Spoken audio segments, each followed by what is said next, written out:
Hi, Jeremy. This is Curtis Calhoun with MMA News. My first question for you, a few days away from your PFL debut. What's the excitement level for this one? And does this fight week feel any different with this being a main event and on a new stage, too? It's business as usual. It's a little bit more quiet around here, nice and relaxed, very good people. Getting a chance to meet the PFL crew. It's all been smiles and good times. And it's been just about a year since I fought. So, I'm trying to keep the horse in the stable and just let it run on Wednesday. And you're bringing great strength of schedule to the PFL from your time in the UFC. Do you feel your experience fighting top level guys will be an advantage for you as you get ready to compete for $1 million? It's definitely a lot to reach into the toolbox and draw experience from. But it's just like it's a new experience every time you fight inside the octagon. But I would just say I'm ready to rock and roll. I'm a natural born fighter. This is what I do. I've been doing this since day one, and ain't nothing different. Just gonna go in there and do my job. Then last question for me. Do you see this as a new chapter in your career? I know you've talked about guys like Anthony Johnson and others who have switched promotions and found success. Yeah, I don't think it's like, I mean, this is just a different promotion. I'm still doing the same thing, going in there, cracking skulls, getting paid and getting laid. And that's it, brother. There's really nothing different to the process. It's still a fist fight, whether it's on the playground, out in the street, or inside the PFL, UFC, wherever it's at. It's pretty much the same. So I'm glad that PFL's welcomed their doors and with me with open arms and open their doors for me. And I plan on satisfying them with awesome knockouts. Thanks, Jeremy. Thank you, brother. Breeze. Hey, Jeremy, it's Breeze with the MMA Breeze. We know you as a veteran in the MMA landscape. You've been around for a long time. You have a very exciting style.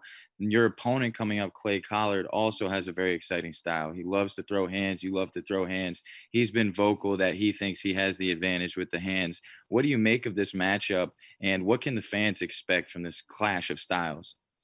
My opponent, he's a gamer. He's a fighter. I don't think he's going to be running around trying to point me, and it's going to make for a good stylistic matchup. If you ever see me fight, I'm a very nasty, brutal KO artist. I have a lot more different weapons than just hands. If he thinks hands is just going to get him there, I mean, we can stand up and trade hands the whole time, but I'm guaranteeing you he's going to feel my power and start backing up. And I have a lot more tools than just hands. I can wrestle. I can put you on the head. You're lucky we ain't throwing no fucking elbows up in here too, because I'd love to take him down, ground and pound him, and show him what that ground and pound's about, and open him up with some elbows and leave him bloody. Awesome. Thanks so much, and best of luck, Jeremy. Thank you, brother. Amy. Hi, Jeremy. We spoke to Clay earlier, and he says that he's a more technical fighter. I'm wondering if you could speak to that. That's cute. He also said that the shove with Drakkar was kid shit. I was wondering if you could also comment on that. Well, I'm gonna shit all over him. So I mean, it is what it is. I'm here. That's the past. I'm here fully present. So let's go. We'll find out Wednesday if he's gonna be talking that shit inside the octagon. And my last question, do you have anything planned for the face-off, or do you think you'll behave this time? Is what it is. I don't predict these things. I'm present moment type of dude. I'm here talking to you right now. I'm enjoying myself. And when we get there, we'll worry about that. Thank you so much. Jake. Jake Foley here. What's going on, Jeremy? What's up, brother? So with the controversy from your last UFC weigh-in, it seems like MMA fans have kind of painted you as like an image as like a villain. When it's all said and done, how do you want to be remembered as an MMA fighter? I'm just doing me, brother. Like I don't have to comment on that or anything, bro. If you watch my career, watch what I do. That's that. I've been entertaining fans and will continue to entertain the fans until the wheels fall off. And so my follow-up question is, what led to your decision to pick PFL over bare knuckle or any other MMA promotion? PFL, player for life. Thank you for your time, Jeremy. Thank you, brother. Trevor. Hey, Jeremy, Trevor Ritchie with the HITP network. I'm just curious, how do you feel already kind of being pushed at the forefront of this division here in the season opener, and also, just how much do you think a win over a guy like Clay Collard would help you solidify that spot going forward? I've been a top 10 fighter for 2 decades. That's pretty hard to do. I'm still one of the best fighters in the world, and just going to go in there and do my job. I got a game opponent, and it's going to be game time. On 420, we're going to fire it up. Thanks, Jeremy. Thank you. Dave. My guy Jeremy, easily the line of the day so far, player for life. We love that. Man, how does it feel? Main event, Limelight Division 155's got a ton of players in it, right?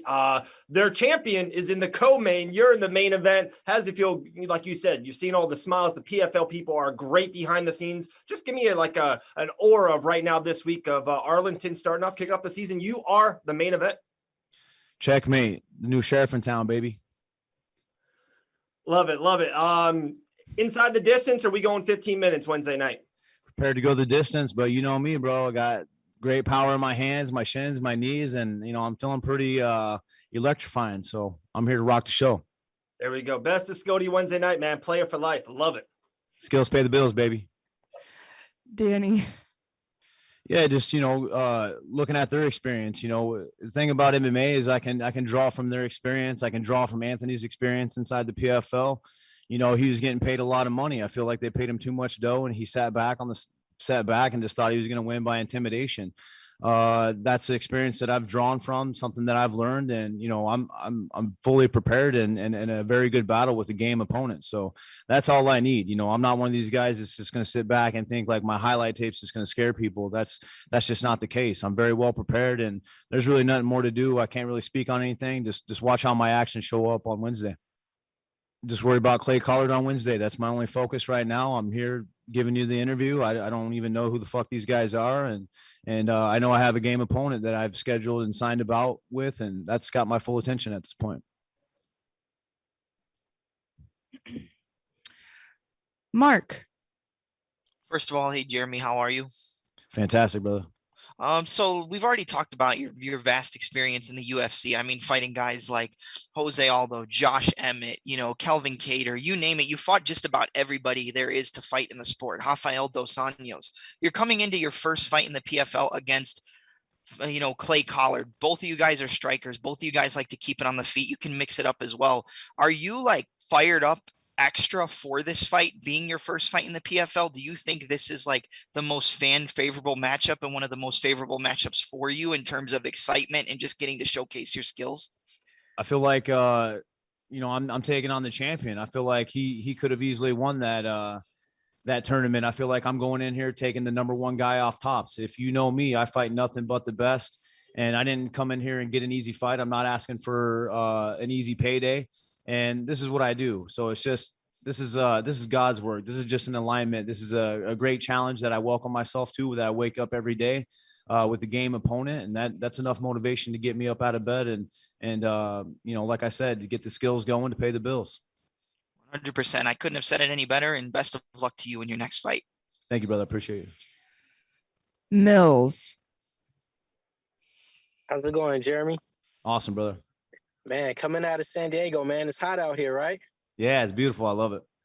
Man, I love it too, man. I'm right around here coming out of SoCal, man. I'm talking about, man, let's just give you some little flowers while we got you up here, man.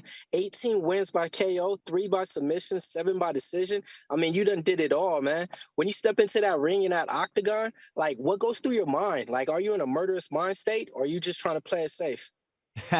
The murderous mind state. I like that. Yeah, I'm a psycho, bro. I like to hurt people, and I love violence. I truly love everything about MMA and violence, and I'm a very violent person when I'm inside the octagon, and there's going to be nothing different coming here. I'm looking to brutally knock motherfuckers out and get paid and get laid.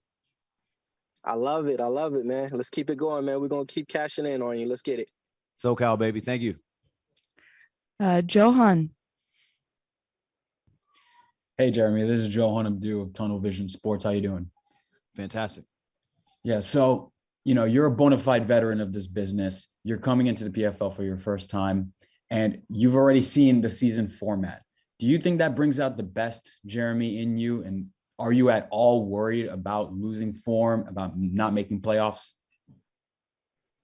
I don't even know how to answer that. If I just do my job, I'll be all right. You ever see me fight? If I go in there, fight my fight, do my thing, I'm coming out on top, guaranteed. Sounds good. Thank you, man. Thank you. Randall. Hey, Jeremy, thanks for taking the time today, man. Thank you.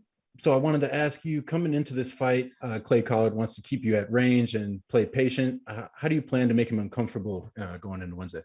Whoop his ass. Throw heat nonstop. It's full throttle, huh? all gas, baby, no brakes. I appreciate your time, man. Thank you. Mark. All right, Jeremy. So you've obviously trained at Alliance for your entire career. You know, one of the best fighters in the world comes out of that gym in Dominic Cruz. How beneficial do you think Cruz has been to your MMA game and just having him as a training partner, having him as a body? You know, I know he was plagued by injuries for a lot of his career, and maybe some of his prime was taken away from him, you know, a couple of years ago and years beyond that. How beneficial is it to have a guy like Cruz to work with, to learn from all the time? He's good, man. He's like a brother to me. You know, he's a big bro to me, and he's someone that I look up to. I admire. Someone that I've moved my whole family out here for, and watch what he's doing. We have a little bit different, similar fighting styles, but Dominic, he utilizes pain to his advantage. You know, he's very mindful. He's very smart. You know, you can go on and just list things about Dominic Cruz. He's a world champion, and that's why I get behind him, follow him. The coaches, the team behind Alliance. It reminds me of Iowa, the hard work. And it was the best move to move out to San Diego and just benefit my career and being around a guy like Dominic 24/7, you know, having him at my house, being around my family. It's just a tremendous benefit. He's just not just a training partner. He's a brother for life. 100%. You're a player for life and he's a brother for life. If you have one message for everyone in the lightweight division in this PFL tournament, if we were going to close it out, what's your one message to everybody standing in front of you? I see dead people. Thank you, Jeremy. Thank you, brother. Last question, Trevor. Hey, Jeremy, one more from me. Was what you said earlier about Anthony Pettis more of just a dig at him, or did you legitimately take something away from his experience and the way he approached his first season with the PFL? I stated a few facts about Anthony Pettis leading up to this fight. For one, he was too fat to make 55, and you know, to take that experience that he had with Clay Collard, he didn't take it serious. They paid him a ton of money. You know, he didn't earn it, and he went in there and he looked sloppy. He looked like that. He just didn't show up. Clay Collard realized that, beat his fucking ass down, and moved him up to 170 pounds. That's facts. All right, guys. Jeremy, thank you so much for your time Thank you. today. Really appreciate it.